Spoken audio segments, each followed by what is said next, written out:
আমার ভাইয়ের রক্ত, আমার ভাইয়ের রক্ত, ফাঁসি ফাঁসি ফাঁসি চাই, ফাঁসি ফাঁসি ফাঁসি চাই।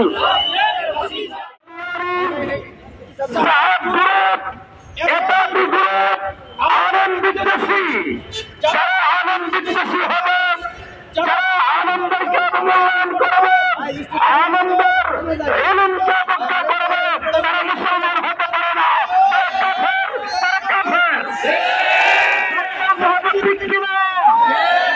আমরা আমাদের গুরুত্বপূর্ণ তকরীর শুনব। যতক্ষণ পর্যন্ত এই সমস্ত খুনিদেরকে সাতপন্থীদের যারা পরিকল্পনাকারী, পরিকল্পিতভাবে যারা মানুষ হত্যা করেছে, তাদেরকে যতক্ষণ পর্যন্ত গ্রেপ্তার করা না হবে ততক্ষণ পর্যন্ত আমরা আমাদের আন্দোলন চালিয়ে যাব।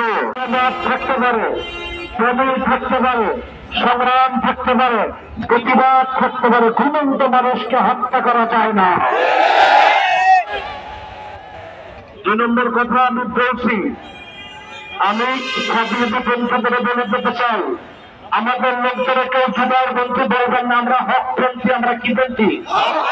আমরা কিন্তু জুবাইর বন্ধু নয়, আমরা মানবরক বন্ধু নয়, আমি জামিন সাহেব বন্ধু নয়, আমরা এলাম হক পন্থী। কি বলছি? এরা নাকি জুবাইর বন্ধু বলে উস্কানিমূলক কথা, আমরা এলাম হক পন্থী। আল্লাহ হকের পক্ষে থাকার তৌফিক দান করুন, আমিন। আমার 2 নম্বর বক্তব্য, এই সোনারগাঁওকে আমরা 5 তারিখে শান্ত রেখেছিলাম।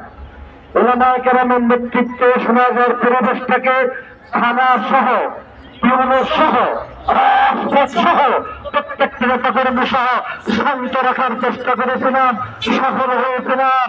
সাবিয়ানিপন্থী খুনিদেরকে আশ্রয় দিয়া প্রশাসনের উদ্দেশ্যে বলছি, রাতের বেলায় কথা বলে, অন্য করে কথা বলে পরিবেশ নষ্ট করার চেষ্টা করবেন না।